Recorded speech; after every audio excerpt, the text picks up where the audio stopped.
कैसे हैं? कैसे होंगे students?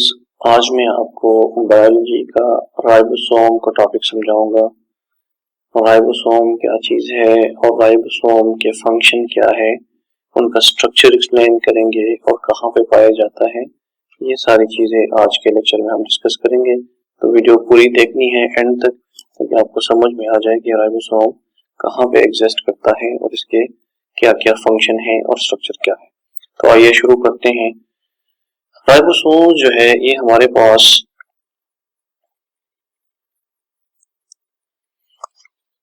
these are tiny granular molecules, और हम ये भी कह सकते हैं कि these are small molecules, granular structures. These ribosomes are tiny granular structures which are found in the cell.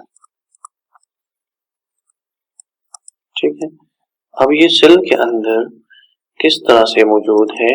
हमारे पास ribosomes can be present inside the cell in two different forms. It may be occurring freely in the cell and it is free to move. It freely floats inside the cell or the cytoplasm. And number second is it may be attached to rough endoplasmic reticulum. Endoplasmic reticulum जो है इसको rough तब भी बोलते हैं जब इसके साथ राइबोसोम अटैच हो जाए। अदरवाइज एंडोप्लाज्मिक रेटिकुलम रफ नहीं होता, ये स्मूथ होता है। लेकिन जब राइबोसोम इसके साथ अटैच हो जाए तो इसको हम फिर कहते हैं रफ एंडोप्लाज्मिक रेटिकुलम। तो हम राइबोसोम हमारे पास ग्रैन्युलर स्ट्रक्चर्स है which are found inside the cytoplasm and it may be floating in the cytoplasm in free form or it may be attached to the endoplasmic reticulum, and due to the attachment that endoplasmic reticulum is basically called as rough endoplasmic reticulum. ठीक हो गया? ये तो हो गई इसकी definition कि हमारे पास ये राइबोसोम क्या चीज है। अब हम अगले इसका स्ट्रक्चर ड्रा करते हैं। Let's suppose we are going to draw the structure. अगर मैं इसका स्ट्रक्चर यहाँ पे ड्रा करूं तो हमारे पास मैं सेल का एक स्ट्रक्चर ड्रा कर लेता हूं और सेल के स्ट्रक्चर के अंदर फिर हम डिस्कस कर लेते हैं कि राइबोसोम्स कैसे पाए जाते हैं। Let's suppose it is nucleus. Inside the nucleus we are having the nucleolus. Small size is present inside the cell, जो कि सेंटर में मौजूद है, और जो सेंटर में मौजूद है इसको हम क्या कहते हैं? न्यूक्लियोलस। ये पूरा रेड मेम्ब्रेन जो मैंने ड्रा कर दिया, दिस इज न्यूक्लियस। अब इसके अलावा हमारे पास इसके अंदर एंडोप्लाज्मिक रेटिकुलम वगैरह भी है। फॉर एग्जांपल ये मैं एंडोप्लाज्मिक रेटिकुलम ड्रा कर लेता हूँ। इस तरह के शेप हमारे पास मौजूद होते हैं। ठीक है, अब ये जो शेप मौजूद है इसको हम कहते हैं एंडोप्लाज्मिक रेटिकुलम। अब इस एंडोप्लाज्मिक रेटिकुलम के साथ कुछ ग्रेनुलर पार्टिकल्स अटैच होते हैं जगह जगह पे। अब ये जो पार्टिकल्स अटैच्ड हैं इनको हम कहते हैं क्या? राइबोसोम्स। नंबर वन, एक तो ये हो गया कि जो इसके साथ अटैच्ड फॉर्म में मौजूद है। दूसरा हमारे पास they are also found freely inside the nucleus. मैं इस ब्लू कलर से शो करा देता हूँ कि जगह जगह पे ये फ्रीली भी फ्लोट करते हैं inside the nucleus, inside the cell, sorry, cytoplasm. अब हमारे पास एक और चीज आ जाती है कि जो राइबोसोम्स है ये याद रख लें कि they are non membranous structures. हमारे पास कुछ ऑर्गेनेल्स ऐसी है,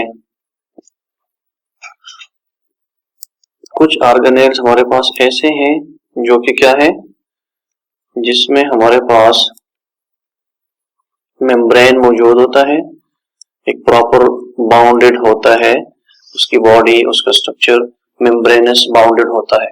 लेकिन कुछ ऑर्गेनेल्स सेल के अंदर इस तरह के हैं जिनके इर्द गिर्द एक प्रॉपर मेम्ब्रेन मौजूद नहीं होता, और राइबोसोम जो है ये हमारे पास उनमें से एक ऑर्गेनेल है सेल का कि इसके अंदर इसके आउटसाइड मेम्ब्रेन जो है वो कोई खास मेम्ब्रेन मौजूद नहीं है। इसलिए हम कहते हैं कि it is non membranous organelle of the cell. ठीक हो गया। अब ये जो मैंने ड्रा किया है ब्लू कलर में, ये जगह जगह पे जो शो मैंने किया है, दीज आर बेसिकली राइबोसोम्स। अब इसके स्ट्रक्चर को देखते हैं। ये तो उसकी हो गई एग्जिस्टेंस कि कहाँ पे एग्जिस्ट करता है और सेल के अंदर किस तरह से पाया जाएगा। अब हम चलते हैं इसके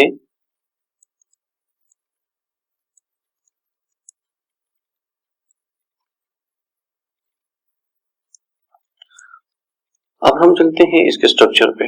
लेट सपोज ये जो हमारे पास स्मॉल राइबोसोम है, इसको मैं अगर लेके बड़ा कर दूं, मैं इसको यहाँ पे ड्रा कर लेता हूं, तो जो स्ट्रक्चर हम ड्रा करेंगे इसका, वो मेरे पास एक स्मॉल ऑर्गेनेल के फॉर्म में है और दूसरा जो है वो लार्ज फॉर्म में है। अब ये जो स्मॉल फॉर्म में है ये स्मॉलर सब यूनिट कहलाएगा और ये जो लार्ज है इसको लार्जर सब यूनिट कहेंगे।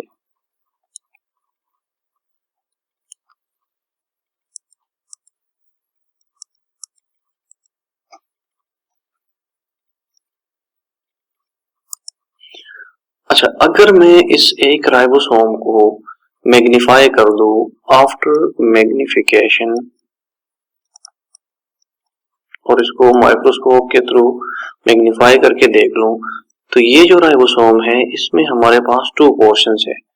एक है स्मॉलर और दूसरा है लार्जर। जो स्मॉलर पोर्शन है इसको हम कहते हैं स्मॉलर सब यूनिट। इस वाले को क्या कहते हैं? This one is basically called as smaller sub unit of the ribosome. जो लार्जर है इसको हम कहते हैं लार्जर सब यूनिट। ठीक हो गया। तो हमारे पास राइबोसोम डिवाइड है कितने में? टू पोर्शंस में। एक पोर्शन उसका स्मॉलर सब यूनिट कहलाता है, एक पोर्शन इसका लार्जर सब यूनिट कहलाता है। अब बच्चों ये याद रख ले कि हमारे पास जब राइबोसोम या किसी भी सेल के इंग्रेडिएंट्स को, ऑर्गेनेल्स को हम सेडिमेंट कर ले, सेंट्रीफ्यूगेशन कर ले, जिस प्रोसेस को सेडिमेंटेशन कहेंगे।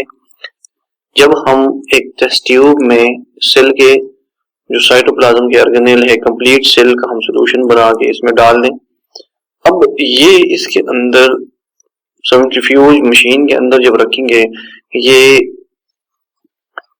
स्ट्रॉन्ग रोटेट होगा और उस रोटेशन के थ्रू जो हायर मॉलिक्यूलर वेट ऑर्गेनेल्स है वो सेटल डाउन होना शुरू हो जाएंगे, followed by the next higher molecular weight, followed by the next one, followed by the next one. और इस तरह से सबसे ज्यादा मॉलिक्यूलर वेट वाले जो ऑर्गेनेल्स है वो इधर बॉटम में सबसे पहले डिपॉजिट हो जाएंगे। इसके बाद जिनका मॉलिक्यूलर वेट थोड़ा सा कम है वो ऊपर आ जाएंगे, जिनका मॉलिक्यूलर वेट थोड़ा सा ज्यादा है वो और ऊपर आ जाएंगे, जिनका मॉलिक्यूलर वेट थोड़ा सा और कम है, इस तरह से ये सबसे ऊपर डिपॉजिट होना शुरू हो जाएंगे। और इस प्रोसेस को, इस डिपोजिशन को बेसिकली हम क्या कहते हैं? इसको हम कहते हैं सेडिमेंटेशन। ठीक हो गया। When certain molecules, certain organelles of the cell, they are centrifuged. In the centrifugation process, the higher molecular weight particles, they will first settle down, followed by the lower molecular, followed by the next lower molecular weight, and followed by the least molecular weight organelle, जो कि सबसे आखिर में deposit होगा और बैठेगा। इस process को हम कहते हैं सेडिमेंटेशन। अब इस सेडिमेंटेशन के अंदर डिफरेंट ऑर्गेनेल्स जो है डिफरेंट स्पीड के साथ नीचे बैठते हैं। इसमें हमारे पास ये जो लार्जर पोर्शन ऑफ राइबोसोम है और स्मॉलर पोर्शन ऑफ राइबोसोम है, ये डिफरेंट रेट्स के साथ सेडिमेंट होता है। इसीलिए जब इसके सेडिमेंटेशन रेट को कैलकुलेट कर दिया गया तो हमारे पास स्मॉलर सब यूनिट 40s और लार्जर सब यूनिट 60s के साथ डिपॉजिट होता है। ठीक हो गया। और ओवरऑल कंप्लीट राइबोसोम को जब देखा गया तो complete ribosome consisting of smaller sub unit and larger सब यूनिट दोनों सेडिमेंटेशन रेट शो करता है ATS के बराबर। ठीक है, ये तो हो गई हमारे पास इसकी सेडिमेंटेशन प्रोसेस कि अगर हमारे पास स्मॉलर सब यूनिट हो वो 40 और स्मॉलर लार्जर 60S के साथ डिपॉजिट होगा और कंप्लीट राइबोसोम ATS। अब यहाँ पे कंफ्यूजन ये पैदा होती है कि राइबोसोम जो स्मॉलर सब यूनिट और लार्जर सब यूनिट दोनों से बना है, अगर इन दोनों को हम प्लस कर लें तो ये तो 100 बन जाएगा यहाँ पे, लेकिन ये हमारे पास एडिशन नहीं है, इसको हमने ऐड नहीं करना, ये गलत है। ये मैंने आपको बता दिया कि it is only the rate at which the particles और the organelles they are going to settle down at the bottom. That speed for the larger subunit it's 60s and for the smaller subunit it is 40s. ठीक हो गया, इसीलिए हम इसको plus नहीं करेंगे, इसमें मैथमेटिक्स को इन्वॉल्व नहीं करेंगे। ये जो S है ये क्या चीज है, क्या बोला है, ये S जो है basically this is the coefficient of sedimentation. ये क्या चीज है, कोएफिशिएंट ऑफ सेडिमेंटेशन है कि जो हमारे पास स्पीड है जो सेडिमेंटेशन, ठीक हो गया, कि हमारे पास एक लार्जर और एक स्मॉलर सब यूनिट था, ओवरऑल ये किसके बराबर था, ये ATS के बराबर था। इसका स्मॉलर सब यूनिट हमारे पास 60S के बराबर, और सॉरी इसका स्मॉलर सब यूनिट जो है हमारे पास 40S के बराबर है, और जो लार्जर सब यूनिट है ये हमारे पास 60S के बराबर आएगा। ठीक है, ये तो इसका स्ट्रक्चर हो गया कि स्ट्रक्चर कंसिस्ट ऑफ 2 सब यूनिट्स। अभी अगर हम बात कर लें प्रोकैरियोटिक और यूकैरियोटिक सेल्स की, तो प्रोकैरियोटिक सेल्स में हमारे पास ये जो ATS है ये ATS नहीं होता, ये हमारे पास यूकैरियोटिक सेल की बात है। किसकी बात है, यूकैरियोटिक सेल की। अगर मैं प्रोकैरियोटिक की बात कर लूं लाइक बैक्टीरियल सेल एटसेट्रा, तो प्रोकैरियोट में सिर्फ थोड़ा सा डिफरेंस है, और वो ये है कि हमारे पास प्रोकैरियोटिक के अंदर 70S की बजाय 80S की बजाय ये 70S बन जाएगा, और इसके जो यूनिट्स बनेंगे स्मॉलर और लार्जर सब यूनिट्स, एक यूनिट हमारे पास 30S के बराबर है और दूसरा यूनिट हमारे पास है 50S के बराबर।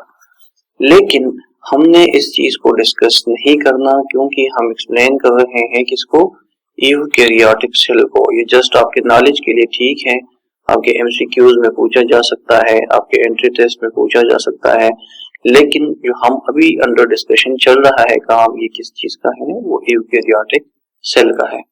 ठीक हो गया, अब हम आगे चलते हैं कि इसका फंक्शन क्या है और ये कहाँ पे पाया जाता है। अगर हम इसकी फॉर्मेशन की बात करें तो जो राइबोसोम है ये न्यूक्लियस के अंदर बनते हैं। Formation of these ribosomes it occurs inside the nucleus, और न्यूक्लियस के अंदर हमारे पास क्या चीज है, न्यूक्लियस के अंदर एक फर्दर स्मॉलर पार्टिकल मौजूद है, जो कि मैंने आपको ऑलरेडी पहले बता दिया था। मैं यहाँ पे आके दोबारा आपको क्लियर कर लेता हूँ कि जो मेरे पास ये मौजूद है ऑर्गेनेल, ये जिसको मैंने ग्रेड से ड्रॉ किया था, इसको वेदर डार्क भी कर लो। ये जो ऑर्गेनेल है एरो से भी शो कर लेता हूँ, ये ऑर्गेनेल बेसिकली कहलाता है व्हाट, न्यूक्लियोलस। न्यूक्लियोलस, ठीक है, ये न्यूक्लियोलस जो है इसके अंदर हमारे पास राइबोसोम्स की फॉर्मेशन होती है और इसके अंदर राइबोसोम बनता है। तो इनसाइड न्यूक्लियस की मैं कर लेता हूं इनसाइड द न्यूक्लियोलस।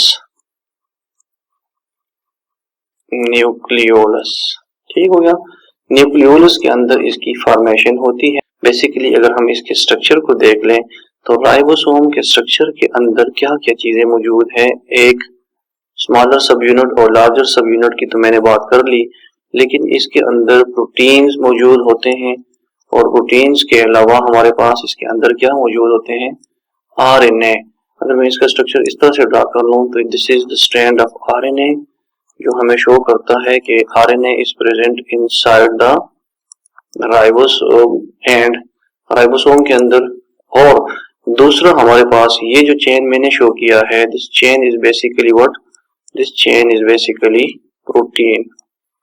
और जो मेन इसका काम है वो है भी प्रोटीन सिंथेसिस।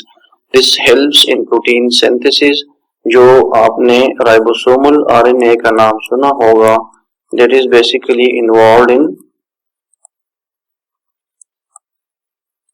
Protein synthesis. और इस राइबोसोमल आरएनए की वजह से मैक्सिमम प्रोटीन सिंथेसिस होती है, because it is attached with the strand and it moves along the strand, give information to this for the specific length of protein, और इसके through फिर ट्रांसलेशन, ट्रांसैक्शन और protein synthesis complete होती रहती है। ठीक होगा। ये हमारे पास फंक्शन करता है किस चीज में, mainly it works in the protein synthesis. मैं और कुछ नहीं बताऊंगा, मैं सिर्फ यही बताऊंगा कि the function of ribosome is it works in protein synthesis. ये दो चीजें आप याद रख लें कि इसका मेन काम क्या है, प्रोटीन सिंथेसाइज करना या प्रोटीन बनाना अपने सेल के अंदर। ठीक हो गया। तो सेल के अंदर जो हमारे पास प्रोटीन बनता है वो किसका काम है, वो राइबोसोम का काम है। ठीक हो गया।